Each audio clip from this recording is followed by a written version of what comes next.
Apa yang menarik untuk pembentangan bajet 2026 untuk para peniaga? Jom kita tengok. Apa yang menarik dalam pembentangan bajet 2026 terutama kepada para peniaga?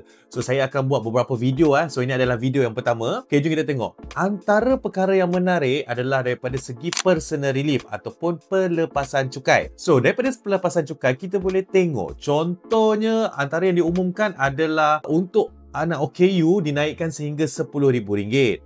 Lepas tu untuk childcare ataupun taska apa semua kita dapat claim sehingga RM3,000. Apa lagi yang menarik? Antara yang menarik Vaksin, tak kisah apa-apa vaksin yang kita ambil untuk anak-anak kita dapat claim sehingga RM1,000. Tapi ada satu yang paling menarik lah bagi saya, iaitu life insurance premium ataupun maybe hibah lah.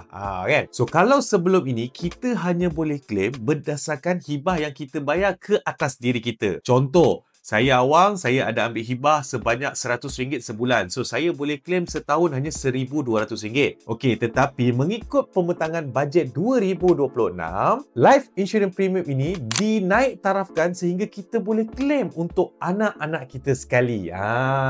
Katakanlah saya bayar untuk diri saya RM100, anak saya RM100. Katalah saya ada 2 anak kan.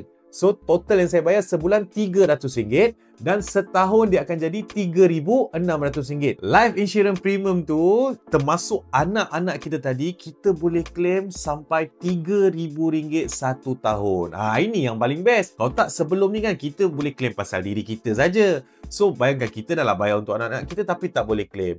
So, dalam pembentangan bajet tu dia dah bagi, okey, untuk life insurance, life premium insurance ni kau boleh claim sekali untuk anak-anak kau sekali. Tak ada masalah. Tetapi ingat maksimum RM3,000. Kalau nak tahu lebih lanjut, nak tahu lagi apa yang menarik pasal pembentangan bajet 2026, komen nak dan jangan lupa follow, like dan share.